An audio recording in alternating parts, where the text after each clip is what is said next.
Segundo, o egoísmo, ele conduz à perda. Ao que retém mais do que é justo, ser-lhe-á pura perda. Aqui é um contraste. No caso anterior, o homem que libera, recebe muito mais. O homem que retém, recebe menos e ser-lhe-á de pura perda. Então, o homem que semeia pouco, pouco colhe. Um homem que não dá para as necessidades alheias, ele mesmo termina padecendo necessidade. E aqui o texto diz o seguinte: aquele que retém mais do que é justo. O que isso significa? Que tem uma parte que não pertence a mim. Então eu não devo gastar aquilo comigo. Aquilo tem que ser entregue no local devido. Por exemplo, tragam os dízimos e ofertas à casa do tesouro para que haja mantimento da minha casa. Essa parte não pertence a você. Ah, mas eu quero. Problema seu. Então se agarre com o devorador. Se abrace com ele e faça bom proveito. Uma vez eu fui dizer, com espírito de escassez, com avareza, eu disse que o dízimo era meu. Deus tirou meu salário por 3 meses. Até hoje eu agradeço a Ele todo dia que Ele não me tirou o emprego. Irmãos, entenda que tudo que você tem é dele. Que nós não temos absolutamente nada. Aquele que retém do que é justo, está agindo com medo, está agindo por incredulidade, está agindo por ganância.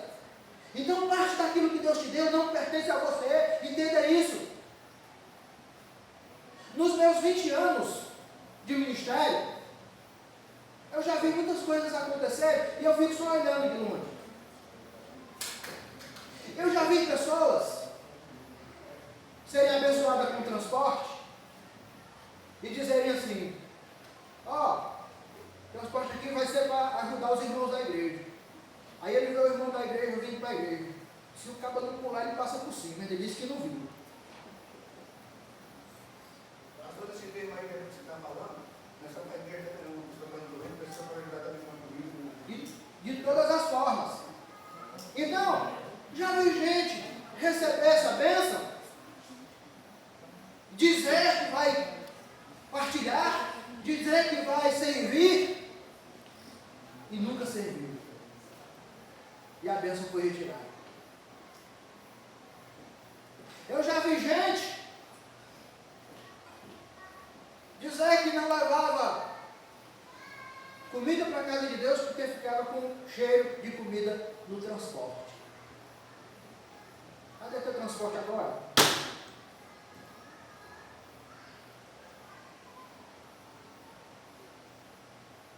Irmãos, quando eu retenho, a Bíblia é clara, Deus vai tirar. Existem coisas que não são minhas. Existe uma parte da minha vida que não pertence a mim, que pertence ao outro. Existe uma parte da minha saúde que não pertence a mim, pertence ao outro. Como assim, pastor? De repente você tem saúde, você pode cuidar de alguém que está doente, que está enfermo. De repente você tem saúde e você pode estender a mão ao necessitado. Então veja, entenda isso. Porque Deus vai te dar muitas e muitas bênçãos por conta disso. Quando você retém, você atrai para si escassez. Já vi pessoas nos meus 20 anos de ministério que ficavam na porta da igreja rodando a chave do carro, esnobando. Deus trocou o carro por uma cadeira de roda, numa cama. Eu digo isso, irmãos, porque eu já presenciei isso. E quando eu estava fazendo essa mensagem, isso me veio à mente.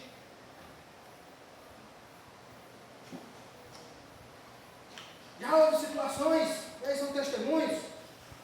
Houve uma vez que eu tinha feito uma cirurgia aqui no hospital. Tinha feito uma cirurgia aqui no hospital. E eu liguei para uma pessoa pedindo para a pessoa ficar lá comigo. Uma pessoa saudável, forte, jovem. Posso não. Beleza. Eu não posso dividir minha saúde. Eu não posso dividir minha saúde com você. Eu não posso dividir o meu tempo com você. Eu não posso dividir a minha vida com você, porque essa minha vida pertence a mim. Irmãos, uma parte da sua vida não pertence a você, pertence ao outro. Por isso que a Bíblia diz: não retenha mais do que é justo. Não retenha mais do que é justo. E essa mesma pessoa recebeu várias visitas no hospital. Então, irmãos, nesse sentido, entenda, a Bíblia diz: não retenha mais do que é justo, apenas aquilo que Deus lhe deu. Já vi pessoas que recebem bênção de emprego, bênção financeira, mas querem reter. Aí sabe o que acontece? Ageu 1,6. O que recebe salário, recebe para colocar em saquinho furado. Semeia muito, colhe pouco. Mas não, come, mas não se farta. Bebe, mas não se sacia. Vestigos, mas ninguém se aquece. E o que recebe salário, recebe para colocar no saquetel furado. Então aprenda a doar. Aprenda a ser doador. Aprenda a ser liberal. Não retenha, porque aquilo que retém se torna mal. Quando Deus enviava o maná, Deus disse o seguinte: você vai pegar só o que você pode comer. Quando eu vou fazer nosso mercantil, quando eu entro, eu faço lá no atacadão. Quando eu entro, eu digo assim: bendito és tu, Senhor meu Deus, ele vai me dar toda espécie de alimento. Tudo isso aqui o Senhor me deu, mas eu vou levar só o que eu preciso. E nós pegamos só o que nós precisamos. O povo recebeu uma ordem para pegar o que ia comer. Sabe o que eles fizeram? Começaram a pegar mais do que deveria. Está lá em Êxodo 16, versos 18 ao 20. Porém, à medida que com o comer, não sobejava o que colhera muito, nem faltava o que colhera pouco. Cada um colheu tanto quanto podia comer. E disse-lhe Moisés: ninguém deixe dele para amanhã. Eles, porém, não deram ouvidos a Moisés. Antes, alguns deles deixaram dele para o dia seguinte. Aquele criou bicho e cheirava mal. Por isso, indignou-se Moisés contra eles. Então, às vezes, aquilo que você acumula se torna dor. Aquilo que você acumula se torna a sua própria desgraça. Aquilo que você acumula demais. Pessoas que têm a mente escassa, elas querem acumular, elas querem bem, elas não querem Deus, elas querem tudo para si.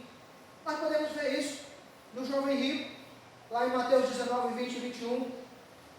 Disse-lhe Jesus: tudo isso tenho guardado desde a minha mocidade. Ele está cansado a obedecer os mandamentos. Disse-lhe Jesus: se queres ser perfeito, vai e vende tudo que tens e dá aos pobres, e terás um tesouro no céu. Vem e segue-me. O 22. E o jovem, ouvindo essas palavras, retirou-se triste, porque possuía muitas propriedades.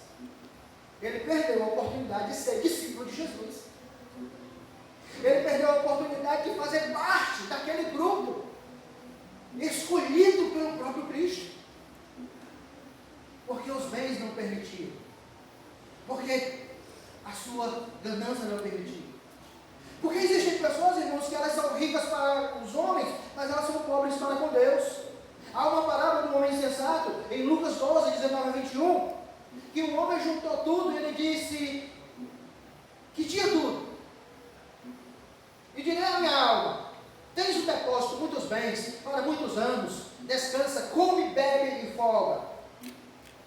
Mas Deus lhe disse: louco, essa noite te pedirão a tua alma. E o que tens preparado?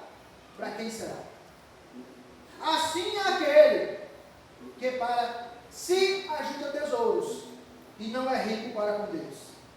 Então, às vezes você tem muitas riquezas, às vezes você tem muito dinheiro, você tem recursos, mas você não tem a bênção de Deus. Pessoas com mente de abundância, elas são doadoras, elas se abrem para doar. Existem dois homens na Bíblia que nós podemos usar como exemplo. Lucas 19, verso 8 e 9, fala de Zaqueu. Quando Quando Jesus estava na casa de Zaqueu, ele se levanta, ele diz, levantando-se Zaqueu e disse ao Senhor, Senhor, eis que eu dou aos pobres metade dos meus bens. E se em alguma coisa tenho defraudado alguém, o restituo, o quadruplo. Eu vou dar 4 vezes mais, a lei mandava isso. E disse-lhe Jesus, hoje veio salvação a essa casa, pois também este é filho de Abraão. Nós vemos 2 homens ricos, um desprezou a salvação e o outro tornou-se liberal e não recebeu só bênçãos materiais, recebeu a salvação. Havia um centurião chamado Cornélio, em Atos 10, 1 e 2.